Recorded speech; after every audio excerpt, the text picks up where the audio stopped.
اعوذ باللہ من الشیطان الرجیم بسم اللہ الرحمن الرحیم الحمد لأہلہ والصلاة والسلام علی اہلہا الحمد للہ الذی جعلنا من المتمسکین بالقرآن الکریم وبولایت امیر المومنین وأئمة المعصومین علیہم السلام. اما بعد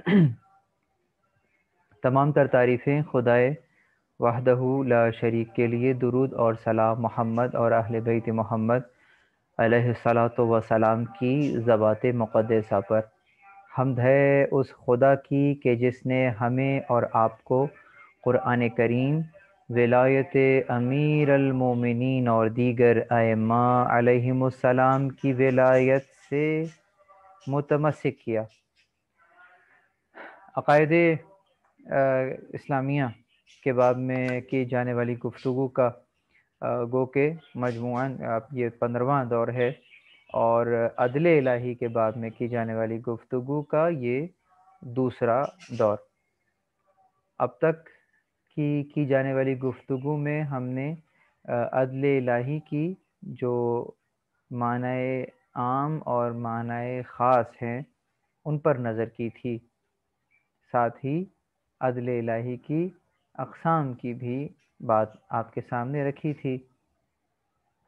عدل الہی کی اقسام میں ہم نے جہاں عدل جزائی کی بات کی، اسی طرح سے عدل تشریعی کی بات کی، اور اسی طریقے سے عدل تکوینی کی بات کی. عدل تکوینی یعنی کون میں عدل، خلقت میں عدل. عدل تشریعی یعنی شریعت میں عدل. اور عدل جزائی یعنی پروردگار قیامت کے دن جو ہے وہ عدل سے فیصلہ کرے گا. ہم کیوں کہتے ہیں کہ پروردگار قیامت میں عدل سے فیصلہ کرے گا؟ کیا اس عالم کے اندر خدا عدل سے فیصلہ نہیں کرتا؟ تو اس عدل الہی کی جو یہ ڈیفینیشن تھی، یہاں پر میں نے اپنی بات کو ختم کر دیا تھا، اور پھر آج ہم نے دلائل عدل الہی کے آپ کے سامنے بیان کرنے تھے. لیکن اس سے پہلے کہ میں عدل الہی کے دلائل بیان کروں، یہیں سے ایک سوال تھا، اسی کو لیتے ہوئے، اور ایک ابہام تھا، اس کو دور کرنا چاہوں گا. دیکھیے یہ جو عالم ہے یہ عالم اسفل ہے.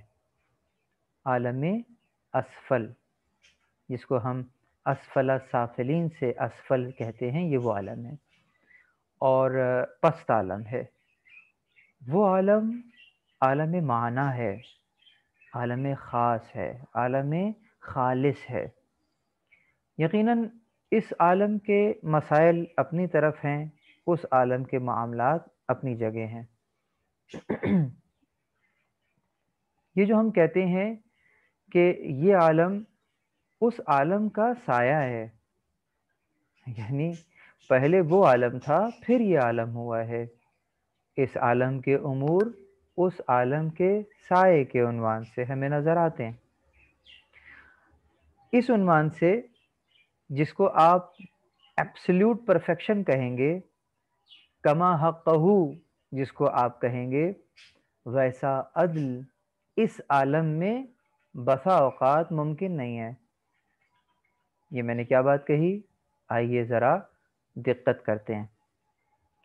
مثلا ایک شخص ہے کہ جس نے کسی خون ناحق کو بہا دیا، اور نہ صرف یہ کہ کسی ایک شخص کی جان لی، بلکہ 10 لوگوں کو اس نے موت کے گھاٹ اتار دیا. یقیناً اس نے بہت بڑا جرم کیا ہے، اور دنیا کی عدالتیں جب اس کو سزا دینا چاہیں گی تو کیا کہیں گی؟ جب جرم ثابت ہو جائے گا تو یقیناً اس کے لیے موت کی سزا تجویز کی جائے گی.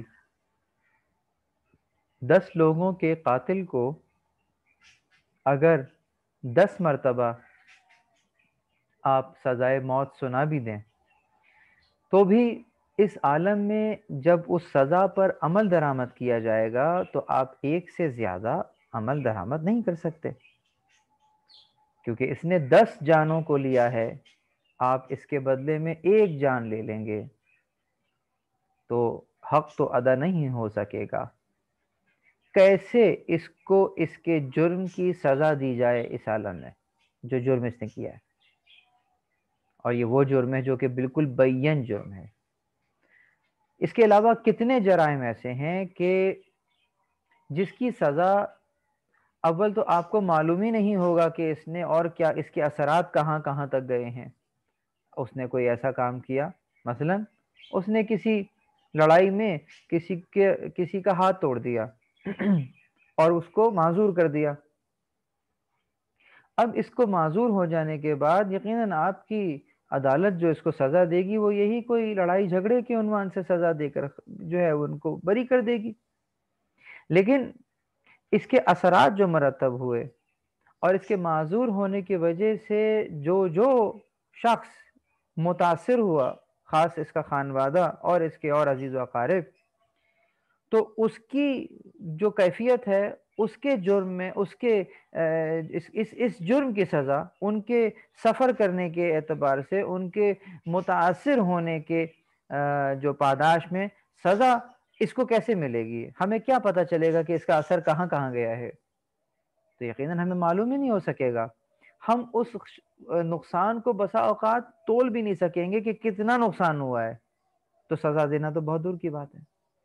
تو بالکل اسی طریقے سے اس عالم کے اندر اگر اس اعتبار سے دیکھا جائے تو سزا دینا ممکن نہیں ہے، کما حقہ سزا دینا ممکن نہیں ہے۔ دوسری طرف ہم یہ دیکھتے ہیں کہ یہ تو میں نے سزا کی بات کی ہے نا، جزا کی بات بھی کر لیں۔ مثلا اگر آپ کو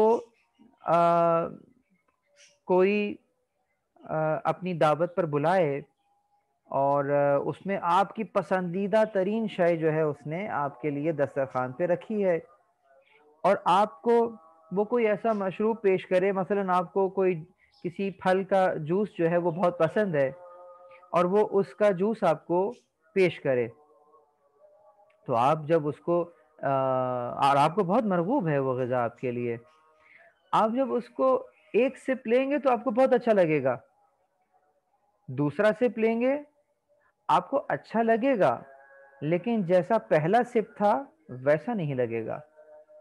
بہت غور کریں، میری باتیں تھوڑی سی لاجیکل ہیں اور بہت سمجھنے کی ہیں۔ جب آپ تیسرا سپ لیں گے تو اب اس کے اندر وہ کیفیت نہیں ہوگی جو دوسرے سپ کی تھی، اور وہ جو دوسرا سپ تھا اس کے اندر وہ کیفیت نہیں ہے جو پہلے سپ کی تھی، اور یوں ہی کرتے کرتے جب آپ آخری چند گھونٹ تک رہ جائیں گے اس گلاس میں، بہت ذرا سا وہ مشروب رہ جائے گا، تو اب تو آپ بس اس کو ختم کرنے کے لیے ہی پی رہے ہوں گے، وہ یوٹیلیٹی جو آپ کو ملی تھی وہ یہاں ختم ہو گئی۔ چلیے بات کو ذرا آگے بڑھا دیتے ہیں، ممکن ہے کہ آپ کو ایک پورے گلاس میں وہ یوٹیلیٹی مل گئی ہو، لیکن جب دوسرا گلاس پیئیں گے تب تو یقیناً عقلاً وہ یوٹیلیٹی نہیں مل سکے گی جو کہ پہلے گلاس میں تھی۔ یعنی یہ تو آپ کی مرغوب غذا تھی، یہ آپ کی محبوب غذا تھی، لیکن جیسے جیسے آپ اس سے قریب ہوتے گئے اس کے اندر کی وہ لذت ختم ہوتی چلی گئی۔ یہ اس دنیا کی آپ کے لحاظ سے آپ کی مرغوب غذا تھی۔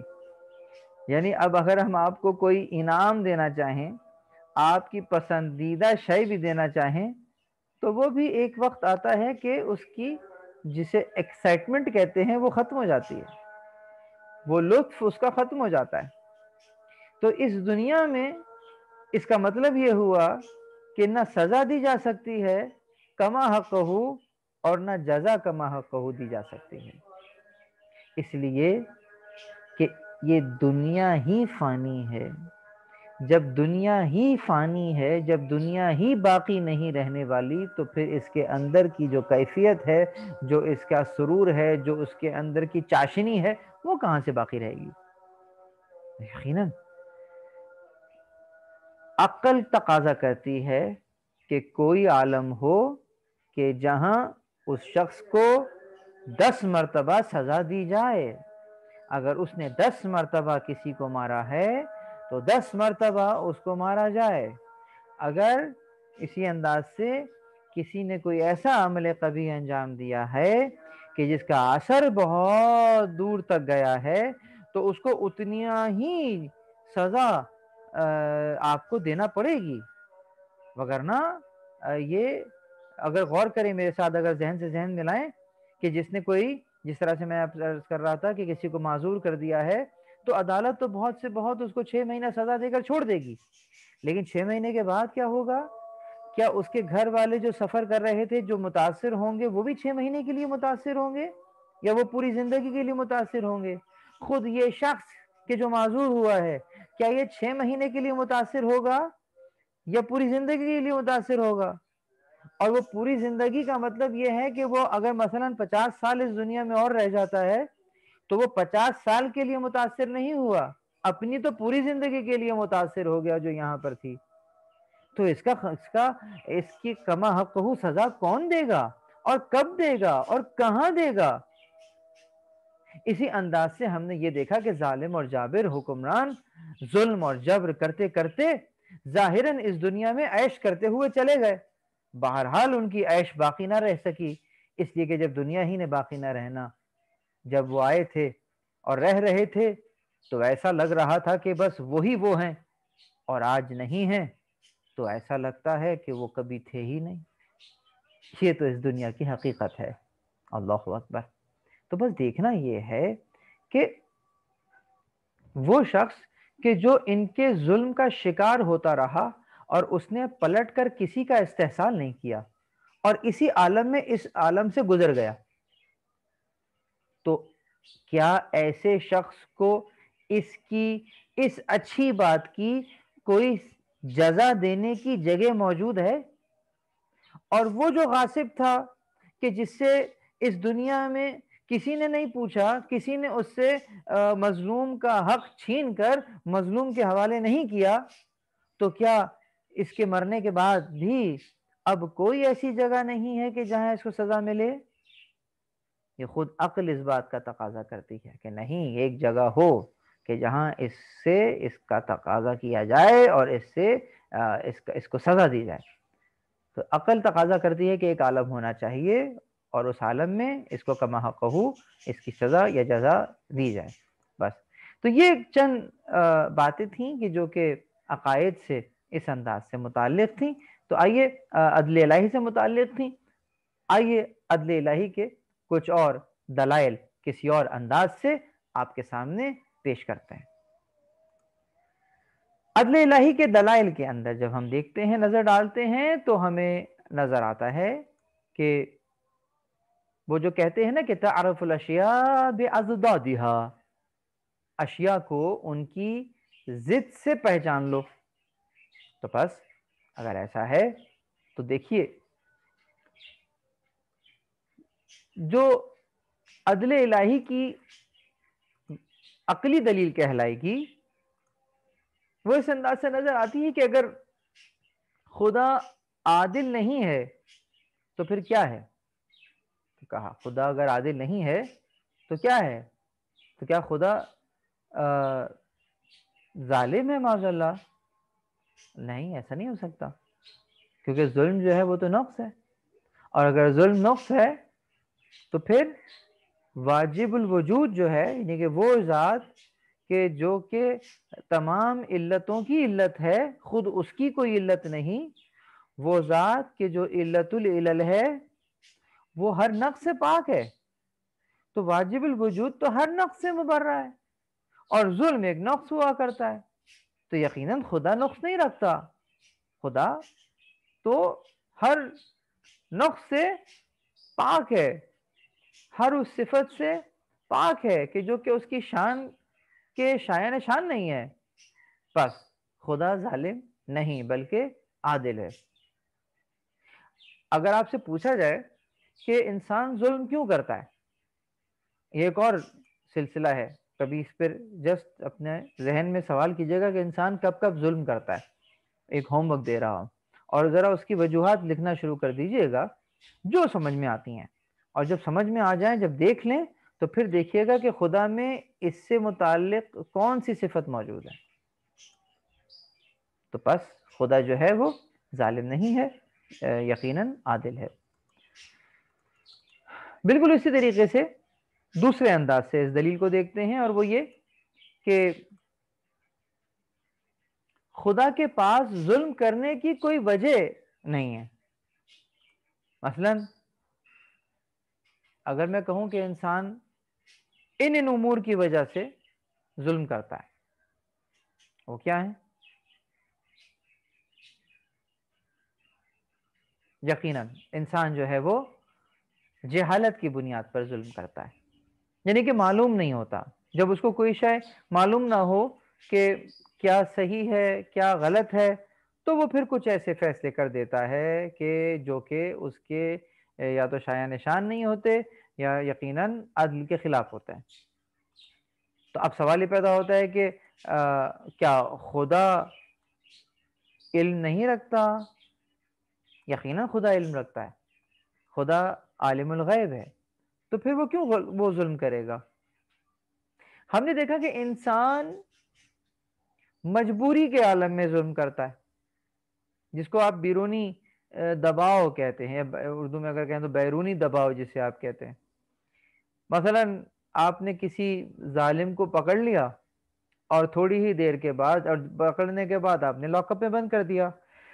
اگر کوئی ایماندار پولیس آفیسر یہ کام کر بھی لے ان کیس،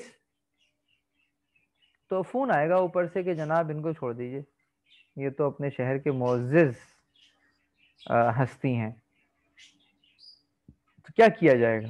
یقیناً اب اگر یہ نہیں چھوڑتا تو یقیناً اپنی جاب سے ہاتھ دھو بیٹھے گا، یا اس کو کچھ اور پریشر دیا جائے گا، یا اس کو دھمکی دی جائے گی اور یہ اس کا متحمل نہیں ہو سکے گا. تو پھر اس انداز سے بھی ہم دیکھیں گے کہ یہ انسان بیرونی دباؤ کے اندر آتے ہوئے اس شخص کو چھوڑ دے گا، جو کہ پھر ظلم ہے.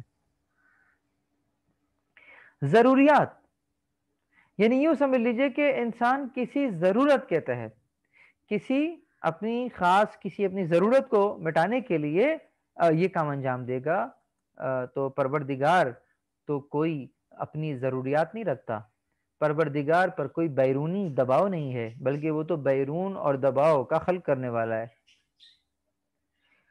انسان خواہشات نفسانی یا برے اخلاق، حسد، کینہ، تعصب کی وجہ سے ظلم کرتا ہے. ایک یہ وجہ بھی ہوتا ہے، کینہ ہے کسی سے، حسد ہے، تعصب ہے. تو پروردگار عالم کس سے تعصب کرے گا؟ پروردگار عالم میں عصبیت کہاں سے آئے گی؟ حسد کسے کہتے ہیں؟ کہ اسے ملا ہے اس سے چھن جائے، مجھے ملے نہ ملے اس سے چھن جائے. کسی کا برا چاہنا، پروردگار کیوں کسی کا برا چاہے گا؟ تو پروردگار میں کوئی اخلاقی برائی کس انداز سے ہوگی؟ یہ کہنے کے اعتبار سے ہے کہ پروردگار میں اخلاقی، پروردگار تو حسن خلق کا خلق کرنے والا ہے. خواہشات نفسانی، خواہشات، کسی شے کی خواہش ہونا، یقیناً احتیاج ہونا. خواہش احتیاج کی طرف لے جاتی ہے، تو وہ کہ جو کہ صمد ہے اس میں کیوں کر کوئی خواہشات نفسانی ہوگی؟ تو پھر یقیناً یہ بھی ظلم کی وجہ نہیں بن سکے گی. ایک کہتے ہیں لغو کام. لغو کام مطلب بغیر کسی وجہ کے جو کام انجام دیا جائے، یقیناً پروردگار عالم کے نزدیک ایسا کوئی فعل نہیں ہے کہ جو پروردگار عبث انجام دیتا ہو، اس لیے کہ وہ فاعل حکیم ہے. تو یہ وجہ بھی اس کی ظلم کرنے کی نہیں قرار پاتی. تو یہ سب وجوہات نقائص ہیں اور خدا ہر نقص سے پاک ہے. آئیے یہ دلیل عقلائی کہ خدا کے پاس ظلم کرنے کی کوئی بھی وجہ نہیں ہے، دلیل عقلائی کہلاتی ہے. آئیے عدل الہی کے دلائل کے باب میں بات کو جاری رکھتے ہیں. ہم نے یہ دیکھا کہ خدا خود ظلم کو پسند نہیں کرتا. اللہ تعالی نہ ظلم کرتا ہے اور نہ ظلم کو پسند کرتا ہے. اور چونکہ خود ظلم کو پسند نہیں کرتا، تو اسی لیے ایسا کیسے ممکن ہے کہ جس چیز کو وہ خود پسند نہ کرتا ہو اس کو انجام دے، اور خاص کسی اور سے یہ توقع رکھے کہ وہ بھی اس فعل کو انجام دے؟ چنانچہ خدا خود ظلم کو پسند نہیں کرتا، تو پھر خدا بدلے میں عدل کرنے کا حکم دیتا ہے۔ اس لحاظ سے، اس اعتبار سے خدا عادل ہے۔ اب ہم نے دیکھا آیات قرآنی کی طرف کہ وہ کون کون سی آیات قرآنیہ ہیں کہ جو کہ ہمیں پروردگار عالم کے عدل کے باب میں ہمیں نظر آتی ہیں۔ ابھی تک میں نے دلیل عقلی دی تھی، یعنی کہ عقلی دلائل دیے تھے۔ اب جو دلائل دے رہا ہوں وہ نقلی دلائل یعنی کہ آیات اور روایات سے نکال کر آپ کے سامنے پیش کروں گا۔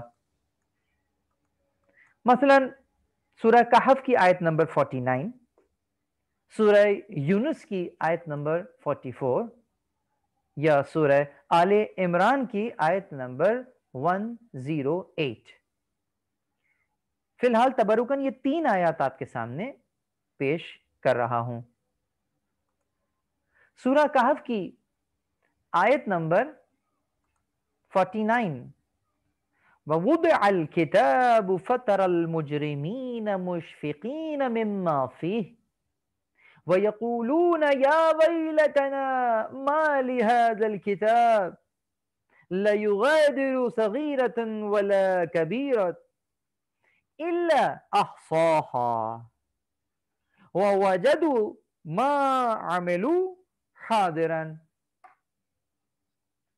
بہت ہی باریک بینی سے دیکھنے کی ضرورت ہے اس آیت کو۔ پروردگار عالم ارشاد فرما رہا ہے کہ وَوُضِعَ الْكِتَابُ فَتَرَى الْمُجْرِمِينَ مُشْفِقِينَ مِمَّا فِيهِ، کہ جس روز مجرمین کے سامنے جب کتاب کھولی جائے گی تو ان کے چہرے فق ہو جائیں گے۔ مشفقین مما فیہ، وہ شے جو اس کتاب میں لکھی ہے جب پڑھیں گے تو ان کے چہرے فق ہو جائیں گے۔ یہ کیا؟ اور اس حیرت کے عالم میں وہ کہیں گے وَيَقُولُونَ، وہ تمام کے تمام لوگ کہیں گے یا ویلتنا، کیا مصیبت ہو گئی ہے ہمارے اوپر، کیا مصیبت پڑی ہے۔ مَا لِهَذِا الْكِتَابِ، یہ کیسی کتاب ہے۔ مالی، یہ ایک جو کہیں گے ایک جسے حیران ہو کر، وہ عاجز ہو کر یہ بات کہہ رہے ہوں گے یہ کیسی کتاب ہے۔ لا یغادر صغیرۃ ولا کبیرۃ، نہ اس کے اندر کوئی چھوٹی سی چھوٹی چیز غائب ہے اور نہ بڑی سے بڑی، الا احصاها، مگر یہ کہ اس کا احصا ہو گیا ہے۔ اس کو نوٹ کر لیجئے گا، اس احصا کو، کہ یہاں پروردگار نے کتاب اور احصا کو کس انداز سے بیان کیا ہے۔ وَوَجَدُوا مَا عَمِلُوا، اور وہ پائیں گے اس میں جو انہوں نے کیا، حاضراً، حاضر پائیں گے۔ اللہ اکبر۔ اس احصا کو اس حاضر سے جوڑ دیجئے گا۔ احصا کسے کہتے ہیں، حاضر کسے کہتے ہیں؟ سادہ ترجمہ کرو گے تو یہی ہے کہ جو کیا تھا وہ اس میں لکھا ہوا پاؤ گے، لیکن ذرا غور کیجئے کہ یہ میرے اور آپ کے ذہن کا مسئلہ ہے کہ جیسے ہی میں نے کتاب کہا تو میرے اور آپ کے ذہن میں بک آئی ہے۔ کتاب ہمیشہ بک نہیں ہوتی۔ ممکن ہے، علماء بھی فرماتے ہیں، عرفاء فرماتے ہیں کہ جسے تجسیم اعمال کہا جاتا ہے، کہ اعمال مجسم ہو کر سامنے آ جائیں گے۔ جیسے ہی اعمال سامنے آ جائیں گے حاضراً، اس عمل کو جو کل 10 سال پہلے، 50 سال پہلے، 400 سال پہلے یا 1400 سال پہلے کسی نے کیا تھا تو وہ بھی سامنے حاضر پائے گا۔ یہ لو، یہ عمل تمہارا جو تم نے وہاں کیا تھا، اور یہ اس کا احصا ہو گیا ہے عمل کا تمہارے سامنے۔ آئیے آپ کو احصا کا ایک اور معنی بیان کروں تو پھر لطف آئے گا اس آیت کو پڑھنے میں۔ احصا، آئیے ایک ڈرل کرتے ہیں۔ میں ایک لفظ کہہ رہا ہوں، ایک کلمہ ادا کر رہا ہوں، جیسے ہی آپ کے ذہن میں تصویر بنے اس کلمے کی، فوراً بس اس کینوس کو ذرا لاک کر لیجئے گا کہ تصویر کیا بنی ہے۔ آئیے تیار ہو جائیے، میں وہ لفظ کہنے لگا ہوں، تسبیح۔ آپ کے ذہن میں تسبیح آ گئی، کسی کے ذہن میں خاک شفا کی تسبیح آئی ہوگی، کسی کے ذہن میں کوئی پلاسٹک کی تسبیح آئی ہوگی، ایسا ہے یا نہیں ہے؟ ایسا ہی ہے نا؟ ہاں، نہیں، حمد الگ ہوتی ہے، حمد تحمید ہوتی ہے، اور جو تسبیح، تسبیح جو ہے وہ تحمید، تسبیح، تحلیل، تمجید، یہ تمام کی تمام الفاظ اس انداز سے بیان کیے جاتے ہیں۔ تو آپ کے ذہن میں جو تسبیح آئی ہے، اکثریت کے ذہن میں تسبیح کا نام سنتے ہی کیا ہوا ہے؟ اصلاً تسبیح کا مطلب کیا ہوتا ہے؟ تسبیح کہ جب پروردگار کی پاکی بیان کی جائے، سبحان اللہ، سبحان اللہ، تعریف تو حمد میں بیان کی جائے گی، تحمید کہلاتا ہے، اور جسے یہ اس کو آپ تحمید کہتے ہیں، یعنی کہ جہاں خدا کی حمد بیان کی جائے۔ جب خدا کی بڑائی بیان کی جاتی ہے تو اس کو تکبیر کہتے ہیں۔ جب لا الہ الا اللہ، لا الہ الا اللہ کہا جا رہا ہے تو یہ آپ تحلیل کر رہے ہیں۔ اسی طریقے سے پروردگار عالم کی جب پاکی خاص طور پہ جب بیان کر رہے ہو کہ نہیں، پروردگار پاک ہے، پاک ہے، مبرہ ہے، یہ صفت اس میں نہیں ہے، سبحان اللہ عما یصفون، سبحان اللہ عما، تو یہ سبحان جو ہے وہ کیا آئے گا؟ وہ یقیناً وہ پاکی بیان کرنا آئے گا۔ تو بہرحال کسی نے فاطمہ لکھا ہے، تو فاطمہ بھی کیوں آیا ہے اس تسبیح سے؟ آپ کے اور میرے گھر میں جانماز کے اندر جو رکھی ہوئی ہے، یقیناً میں اسی طرف آ رہا ہوں کہ یہ جو تسبیح آپ کے ذہن میں آئی ہے، یہ بتائیے کہ رسول اللہ نے بی بی زہرا کو جو تسبیح دی تھی، سبحان اللہ، سبحان اللہ اور الحمدللہ اور اللہ اکبر، یہ کوئی نئی شے تھی جو دی تھی؟ کیا اس سے پہلے سبحان اللہ نہیں ہو رہا تھا؟ کیا اس سے پہلے اللہ اکبر نہیں کہا جا رہا تھا؟ یقیناً، یقیناً، لیکن اس اعتبار سے کہ اتنی مرتبہ یہ کہیے، اتنی مرتبہ یہ کہیے اور اتنی مرتبہ یہ کہیے، تو ان کو تو تعداد بیان کی گئی اور اس کی ترتیب بیان کی گئی۔ تو اس شے کو جو رسول اللہ نے تعلیم دیا، بی بی زہرا نے کیا کیا کہ اس تسبیح کو گویا مجسم کر لیا ان دانوں کے اندر، ایک جسم کی صورت میں یہ ہمارے سامنے آ گئی۔ تو اب جب کبھی بھی میں اس یوں کہہ لیجئے کہ تسبیح بیان کرتا ہوں تو آپ کے ذہن میں تسبیح مجسم ہو کر سامنے آ جاتی ہے، یعنی کہ اس تسبیح نے جب جسم اور جسمانیت کا لباس پہن لیا تو اس اعتبار کی تسبیح جو آپ کے ہاتھوں میں ہے وہ سامنے آ گئی۔ تو بس اس کو کہتے ہیں کہ جب کبھی کسی کنسپٹ کا اس طریقے سے مجسم ہو کر سامنے آ جانا، اس کو احصا کہتے ہیں۔ تو آپ یوں کہہ سکتے ہیں کہ یہ جو میرے ہاتھ میں تسبیح ہے، یہ اس تسبیح کا احصا ہے جو رسول اللہ نے تعداد کی صورت میں بیان کی تھی۔ تو اب اگر ہم کہیں گے کہ لا یغادر صغیرۃ ولا کبیرۃ الا احصاها، تو یقیناً یہ آیت اس آیت کی تشریح قرار پائے گی کہ فَمَنْ يَعْمَلْ مِثْقَالَ ذَرَّةٍ خَيْرٍ يَرَى وَمَنْ يَعْمَلْ مِثْقَالَ ذَرَّةٍ شَرًّا يَرَى۔ یرا پانے کے معاملے کے باب میں بھی آتا ہے، یرا عموماً دیکھنے کے معاملے میں، اگرچہ وہ رعایتو ایک الگ ہے، لیکن اسی رعایتو کے اندر جو را ہے اس کے اندر دیکھنے کے معنی میں بھی آتا ہے، یعنی کہ سامنے پاؤ گے، حاضر پاؤ گے۔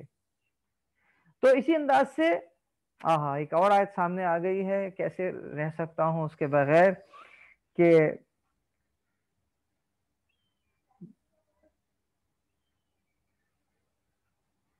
نحن نحیی الموتى وَنَكْتُبُ مَا قَدَّمُوا وَآثَارُهُمْ، ہم زندہ کرتے ہیں مردوں کو، نحن نحیی الموتى وَنَكْتُبُ، اور لکھتے ہیں، مَا قَدَّمُوا، جو تم نے کیا، وَآثَارُهُمْ، اور اس کے آثار بھی لکھ دیتے ہیں، وَكُلُّ شَيْءٍ أَحْصَيْنَاهُ فِي إِمَامٍ مُبِينٍ، ہر شے کا احصا امام مبین میں ہو۔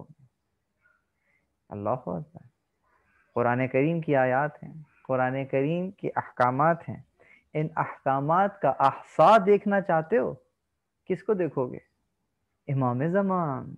اسی لیے جب سلام کرتے ہو تو یہی کہتے ہو السلام علیکہ یا شریک القرآن، سلام ہو آپ پر اے قرآن کے شریک۔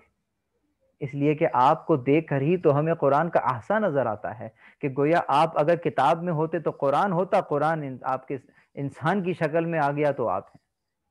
اللہ اکبر۔ تو کہا بس اس بات تو کہیں سے کہیں چلی جائے گی، لیکن یہ تمام کی تمام یہ آیات آپس میں جڑی ہوئی ہیں۔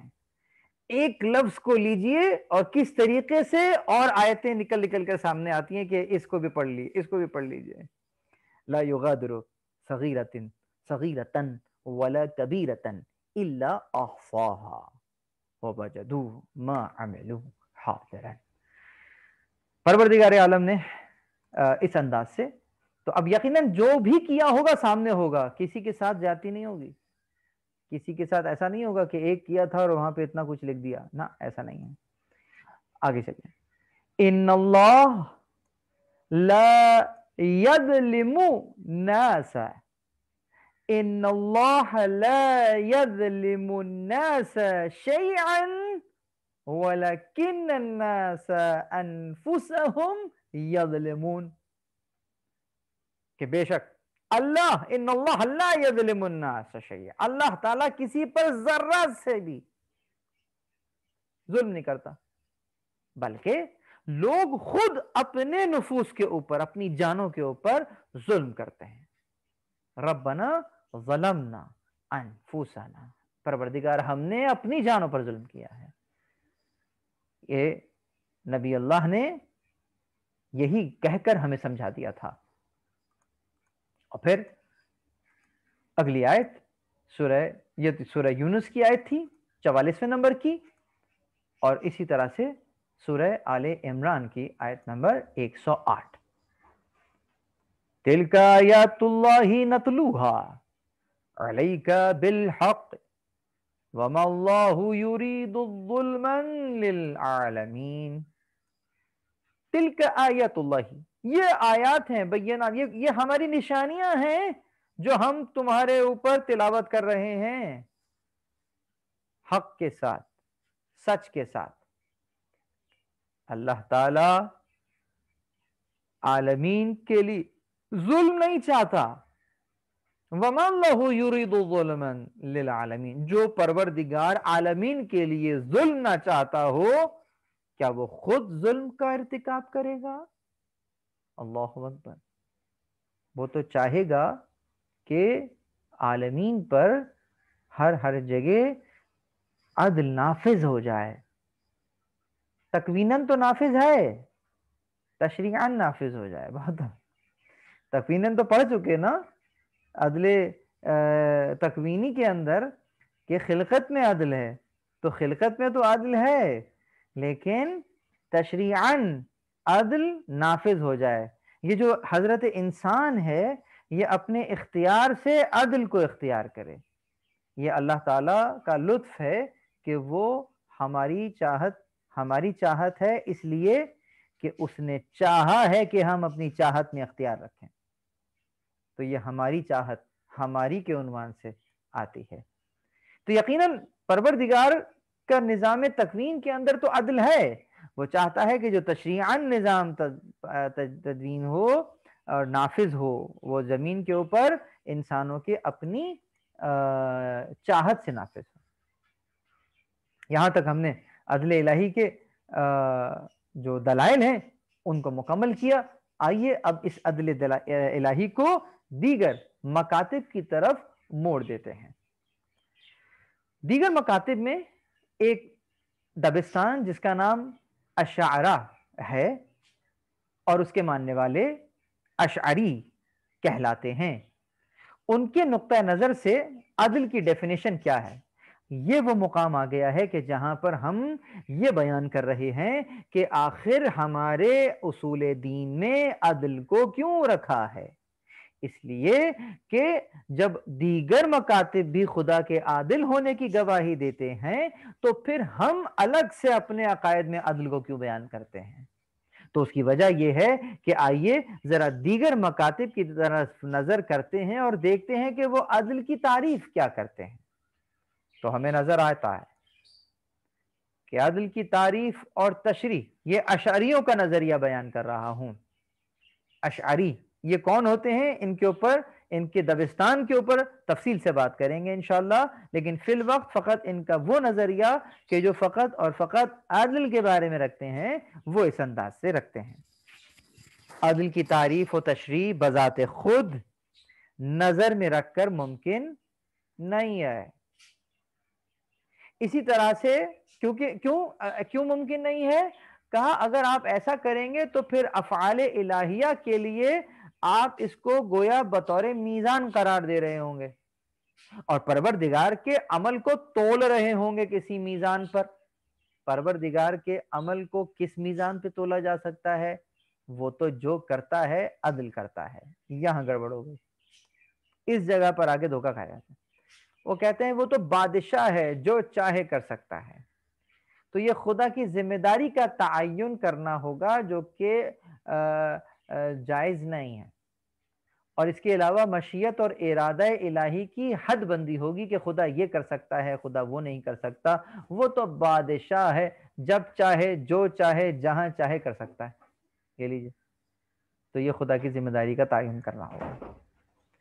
تو وہ جو بھی کرے عدل ہے، نہ کہ جو عدل ہے وہ وہی انجام دے. یہ جملہ دوبارہ پڑھیے، وہ جو بھی کرے عدل ہے، نہ کہ جو عدل ہے وہ وہی انجام دے.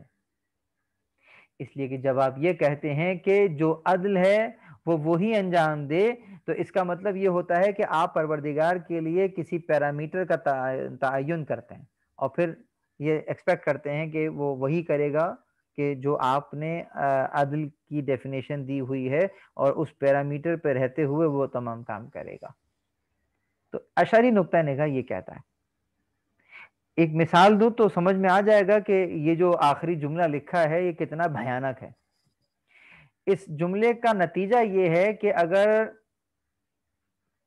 عبد الرحمن ابن ملجم ملعون کو پروردگار جنت میں داخل کر دے، اور خاکم بدہن جس کو اس نے شہید کیا ہے انہیں اللہ تعالی جہنم میں ڈال دے، تو یہ اشعریوں کی نگاہ میں عین عدل ہوگا.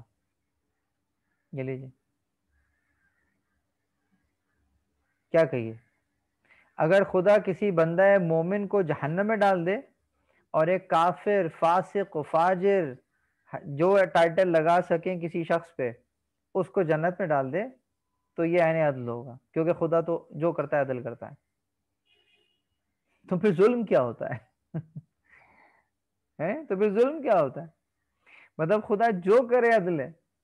اگر معاذ اللہ سلمان فارسی کو جہنم میں ڈال دے اور کسی کافر کو جنت میں ڈال دے تو یہ عدل ہے. جبکہ ہم کہیں گے جی نہیں، یہ عدل نہیں ہے، یہ ظلم ہے، اور خدا ظلم نہیں کرتا. تو ظلم نہیں کرتا تو کیا کرتا ہے؟ عدل کرتا ہے. اچھا، ایک شخص ہے، بہت توجہ رکھیے گا، ایک شخص ہے، میں پھر سے کہہ رہا ہوں جن کو سمجھ میں نہیں آ رہا، ایک شخص ہے جو کہ گناہ گار ہے اور بہت گناہ کیے ہیں. نہ نماز پڑھی ہے اس نے، نہ روزہ رکھا ہے، نہ اس نے حقوق العباد ادا کیے، نہ اس نے حقوق اللہ ادا کیے، اور مر گیا. ایک لمحے کے لیے سوچئے کہ چلیے اگر یہ شخص خدا کے اذن سے جنت میں چلا جائے، تو ایک لمحے کے لیے سوچئے یہ امکان تو چلو پھر بھی موجود ہے کہ پروردگار جو ہے وہ رحمان ہے، رحیم ہے، بخش دیا. اس کی کسی خاص شے کو، کسی ادا کو دیکھ کر، کسی ایک لمحے کو دیکھ کر کہ جس کو ہم درک نہ کر سکے اس نے دیکھ لیا، ممکن ہے کہ اس کو پروردگار بخش دے اور جنت میں داخل کر دے. لیکن ایک شخص ہے جو کہ بندہ مومن ہے، پوری زندگی اطاعت اور اطاعت اور اطاعت پہ گزر گئی، اور استقامت کے ساتھ یہ ڈٹا رہا یہاں تک کہ اپنی جان اس نے اپنے پروردگار کو دے دی. کیا اس کا پروردگار اسے جہنم میں داخل کر دے گا؟ کہا نہیں. یہ کلیئر جو ہے یہ نہیں ہے، یہ ممکن نہیں ہے، جہنم میں نہیں ڈالے گا. اس کو جنت میں ڈال دے، سمجھ میں آتا ہے کہ بخش دیا، لیکن اس بندہ مومن کو کہ جو واقعتاً خالص، یہ ممکن نہیں۔ اچھا اب ایک نظر کے لیے کہیں کہ کیا نہیں، خدا تو جو چاہے کر سکتا ہے، تو اس جو چاہے کر سکنے میں کیا خدا کسی نبی کو جہنم میں ڈال سکتا ہے؟ اور اس نبی کے مقابلے پہ جو نمرود آ گیا یا شداد آ گیا یا فرعون آ گیا، اسے جنت میں ڈال دے گا؟ کیا یہ فیصلہ خدا دے گا؟ کہا نہیں، یہ عقل کہہ رہی ہے، عقل فیصلہ کہہ رہی ہے، یقیناً دونوں برابر نہیں ہو سکتے۔ کیا سیدھا چلنے والا اور ٹیڑھا چلنے والا دونوں برابر ہیں؟ کیا جاننے والا اور نہ جاننے والا دونوں برابر ہیں؟ تو یقیناً ایسا، یہ اشری نقطہ نگاہ کہتا ہے کہ بھائی آپ کون ہوتے ہیں یہ بتانے والے کہ کیا عدل ہے اور خدا یہ کرے گا؟ خدا کو کرنے دو، وہ جو کرے گا عدل کرے گا۔ تو یہ بھی ایک سمجھنے کا انداز ہے۔ بہرحال اس کے مقابلے پہ معتزلی عدل کے باب میں کہتے ہیں کہ عدل بجائے خود ایک حقیقت ہے، عدل ایک ریالٹی ہے، اور اللہ تعالیٰ ذات باری تعالیٰ حکیم ہے، عادل ہے، اور عدل کو اپنے اعمال کا میزان قرار دیتا ہے۔ بہت توجہ ہے، وہ کہتے ہیں عدل کو باقاعدہ پروردگار میزان قرار دیتا ہے کہ ہاں یہ عدل ہے اور میں نے عدل ہی کرنا ہے۔ تو یہ پلٹ کر معتزلی کہتے تھے، اور باقاعدہ کہتے ہیں کہ وہ ایک میزان قرار دیتا ہے، بلکہ وہ ایک درجہ آگے جا کے کہتے ہیں کہ اللہ پر واجب ہے۔ ٹھیک ہے، ہمارے یہاں بھی متقدمین میں چند علماء تھے جو کہ اس نظریے کے قائل تھے، لیکن جو اکثریت ہے اور جو ایک جمہور کا نظریہ بھی جو ہے وہ اس انداز سے آتا ہے کہ شرعاً واجب نہیں ہے، عقلاً واجب ہے۔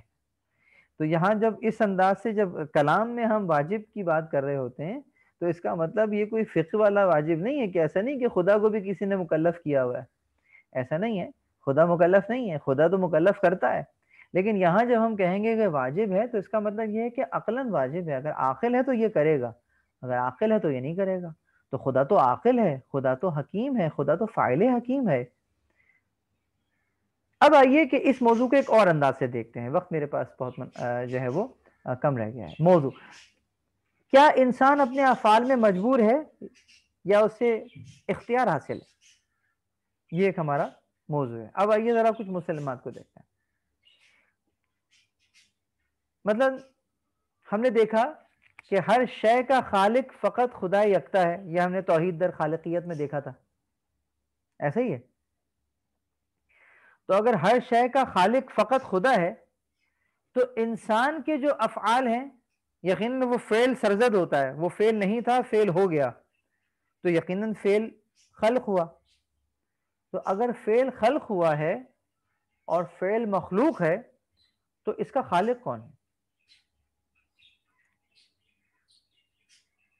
یہ ایک سوال میں نے چھوڑ دیا۔ اچھا اب ہم یہ دیکھتے ہیں کہ عذاب اور عقاب حتمی ہے، اس میں کوئی شک نہیں۔ ان تین چیزوں کو ذہن میں رکھتے ہوئے اب ہم بات کو آگے بڑھاتے ہیں۔ جیسا کہ ہم نے کہا کہ انسان کا جو فعل ہے اس کا خالق کون ہے، تو اب اگر اس کو دیکھیں کہ مسلمانوں کا جو فعل ہے، جو ہمارا جو فعل ہوتا ہے انسان کا، اس کا خالق کون ہے، تو اس بارے میں تین نظریات۔ پہلا نظریہ یہ ہے کہ انسان 100% جو ہے وہ مجبور ہے، اور انسان کے اعمال کا خالق جو ہے وہ فقط اور فقط خدا ہے۔ یہ جبریہ کا عقیدہ ہے، جو جبر کے قائل ہیں۔ اب اگر ایسا ہے کہ جو کرتا ہے اللہ ہی کر رہا ہے، قاتل قتل کر رہا ہے اللہ کی وجہ سے اور اللہ اس سے قتل کروا رہا ہے، تو پھر اس کو جہنم میں کیوں ڈالتا ہے؟ اگر جھوٹا اللہ کی وجہ سے جھوٹ بول رہا ہے تو پھر اس جھوٹے کو سزا کیوں ملتی؟ اگر کافر اللہ کی وجہ سے کفر کر رہا ہے اور اس نے یہ ارادہ کر لیا ہے کہ یہ کفر کرے گا، تو پھر اسے جہنم میں ڈالنے کی کیا فلسفہ بنتا ہے؟ دوسرا نظریہ یہ ہے کہ نہیں، انسان 100% اپنے اعمال میں مختار ہے اور انسانی اعمال میں خدا کا کوئی دخل نہیں۔ یہ نظریہ تفویض کا نظریہ کہلاتا ہے۔ بہت توجہ، وہ پہلا نظریہ جبریہ کا نظریہ کہلاتا ہے کہ جو کہ اشعریوں کا نظریہ ہے۔ یہ دوسرا نظریہ معتزلیوں کا نظریہ ہے، معتزلہ کا نظریہ ہے کہ جو کہ تفویض کہلاتا ہے۔ اور آخر میں اگر ہم یہ کہیں کہ ہر شے انسان ہی خلق کرتا ہے تو یہ تو شرک در خالقیت ہے، شرک ہے یہ۔ تو حقیقت کہاں ہے؟ حقیقت امر بین الامرین میں ہے کہ انسان کچھ مجبور اور کچھ آزاد ہے خدا کے اذن سے۔ یہاں پر لا کر میں نے اپنی اس بحث کو مکمل کیا۔ امر بین الامرین کیا ہے؟ کہا انسان کچھ مجبور اور کچھ آزاد ہے، یعنی یہ اثنا عشری عقیدہ ہے کہ جب امام معصوم سے پوچھا گیا تو امام نے جواب اس انداز سے فرمایا کہ لا جبر ولا تفویض بل امر بین الامرین، نہ جبر ہے نہ تفویض ہے، بلکہ امر خدا کا اس کے درمیان بین ہے، اس کے درمیان ہے۔ یہی عقیدہ امامیہ کہلاتا ہے، امر بین الامرین۔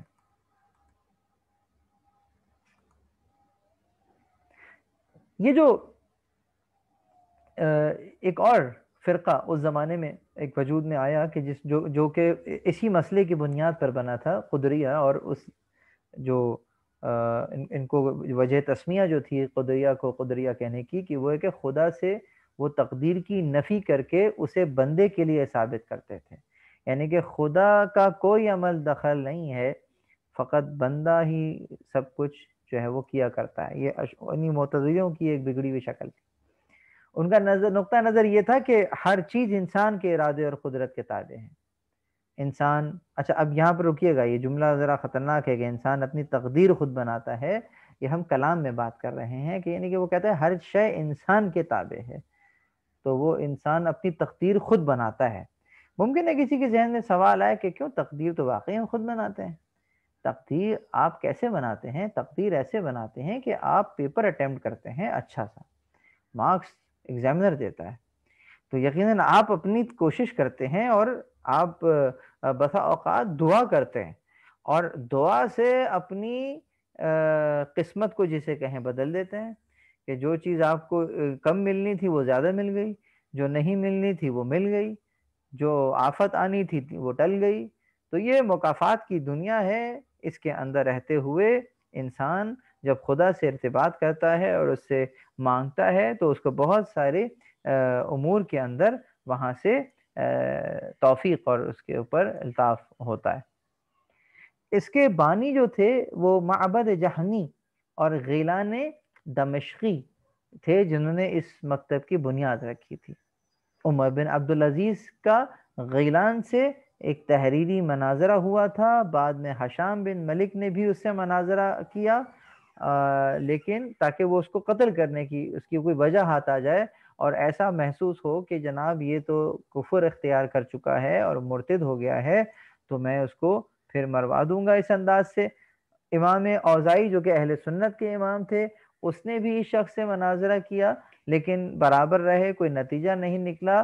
تو جب علمی استدلال قائم نہیں ہو پایا تو حشام بن عبد الملک نے اپنے اجداد کی روش پر عمل کرتے ہوئے دلیل اور برہان جو کہ خود نہ دے سکے، یہ اپنی کم علمی کا اعتراف کرنا بنتا تھا ان کے لیے، لیکن انہوں نے کم علمی کا اعتراف تو کیا کیا، غیلان کو ہی قتل کرا دیا، اس کی ٹارگٹ کلنگ کر دی اس زمانے میں۔ یہ دیکھیں، یہ ٹارگٹ کلنگ کا سلسلہ آج بھی جاری ہے۔ اسی لیے جب ظالم کے پاس دلیل ختم ہو جاتی ہے اور وہ اپنے نظریے کو برہانی طریقے سے بیان نہیں کر پاتا تو پھر وہ تشدد کا راستہ اختیار کرتا ہے۔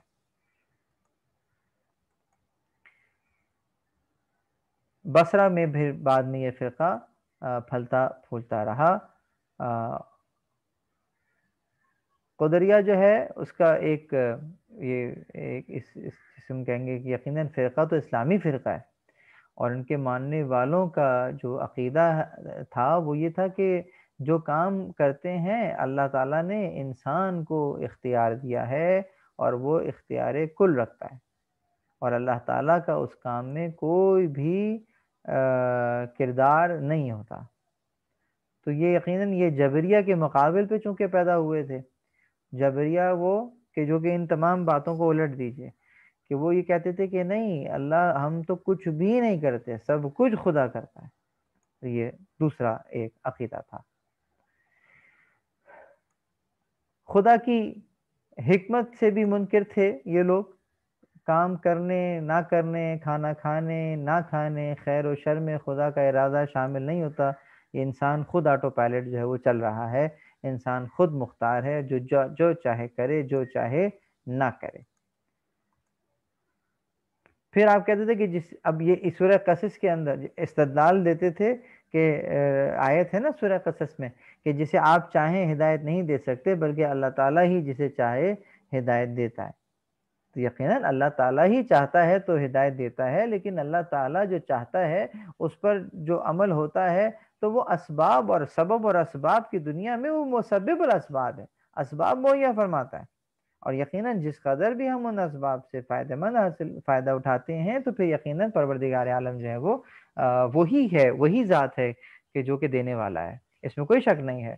لیکن بہرحال اس کا ذریعہ کون بنتا ہے؟ تو رسول اللہ جو ہے وہ یقیناً ایک واسطہ ہے اس ہدایت کا ہم تک پہنچنے کے لیے۔ نبوت کے باب میں اس چیز کے اوپر کھل کے بحث کریں گے، ٹھیک ہے؟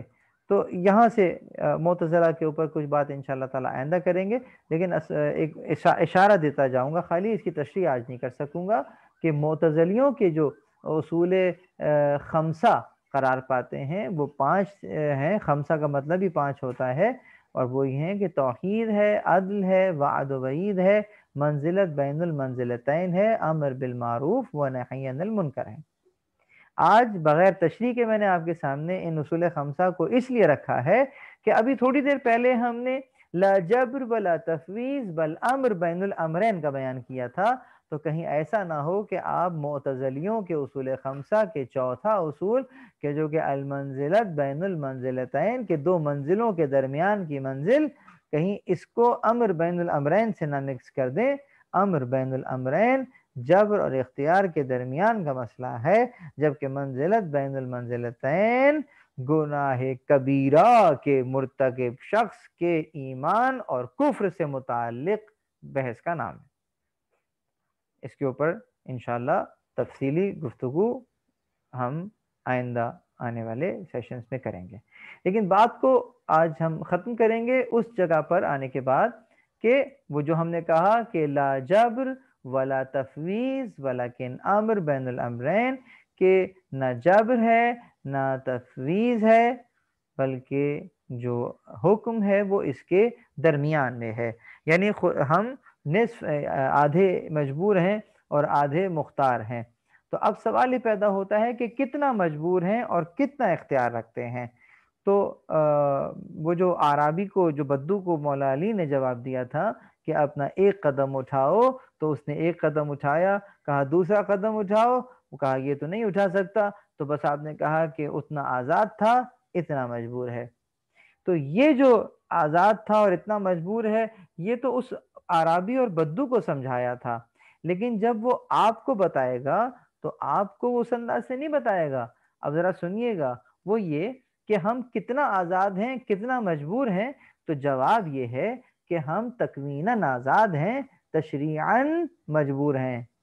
یعنی امر بین الامرین کا مطلب یہ ہے کہ تکویناً آزاد ہونا، تشریعاً مجبور ہونا۔ یعنی کہ کیا؟ بہت توجہ رہے، یعنی یہ کہ جو ہماری زبان ہے وہ ہر لفظ ادا کرے گی، اچھا لفظ بھی ادا کرے گی، برا لفظ بھی ادا کرے گی۔ جب برا لفظ ادا کر رہی ہوگی تو ایسا نہیں ہوگا کہ اچانک ہماری زبان بند ہو جائے، اچانک ہمارا ہاتھ اٹھے اور زبان کو پکڑ لے، ایسا نہیں ہوگا، کوئی منہ پر ہاتھ رکھ لے، نہیں ایسا نہیں ہوگا، اس لیے کہ زبان آزاد ہے، زبان سچ بھی بول سکتی ہے، زبان جھوٹ بھی بول سکتی ہے، اس کو ہم کہیں گے تکویناً آزاد ہے۔ اور تشریعاً کہا دیکھو بول تو سب کچھ سکتی ہے، لیکن تم سچ بولنا، جھوٹ نہ بولنا۔ کون بتا رہا ہے؟ یہ شرع بتا رہی ہے، تو شرع مجبور کر رہی ہے یہ کرنا وہ نہ کرنا، اور خود زبان یقیناً زبان خود جو ہے وہ تکویناً آزاد ہے، لیکن شرع کو دیکھ کر مجبور ہوتی ہے کہ نہیں یہ کام نہیں کرنا ہے، وہاں پر اس کا اختیار یہ ہے، بولنا چاہے تو بول سکتی ہے، لیکن شرع کے سامنے جھک جاتی ہے اور اپنے آپ کو روک لیتی ہے۔ تو یہاں پر ہم کہیں گے کہ تکویناً آزاد ہے اور تشریعاً مجبور ہے۔ اسی بات کو ایک اور انداز سے سمجھا دوں اور پھر آپ کے سوالات کی طرف چلا جاؤں گا اگر ٹائم بچے گا، اور وہ یہ کہ اگر آپ سے کہا جائے کہ آپ دیکھنے کے لیے محتاج ہیں اپنے آنکھوں کے، سننے کے لیے محتاج ہیں اپنے کانوں کے، آپ آنکھوں سے دیکھ رہے ہیں، سن نہیں سکتے، آپ کانوں سے سن رہے ہیں، دیکھ نہیں سکتے، یہ محتاجگی ہے۔ لیکن ان آنکھوں سے آپ کیا دیکھیں گے؟ حلال دیکھیں گے کہ حرام؟ یہاں اختیار رکھتے ہیں۔ کانوں سے کیا سنیں گے؟ حلال سنیں گے یا حرام؟ یہاں اختیار رکھتے ہیں۔ تو آدھا اختیار، آدھا اجبار، آدھے آزاد، آدھے مجبور۔ پروردگار عالم سے دعا ہے کہ ہمیں ان عقائد کو سمجھنے کی اور کما حقہ عمل کرنے کی توفیق عنایت فرمائے۔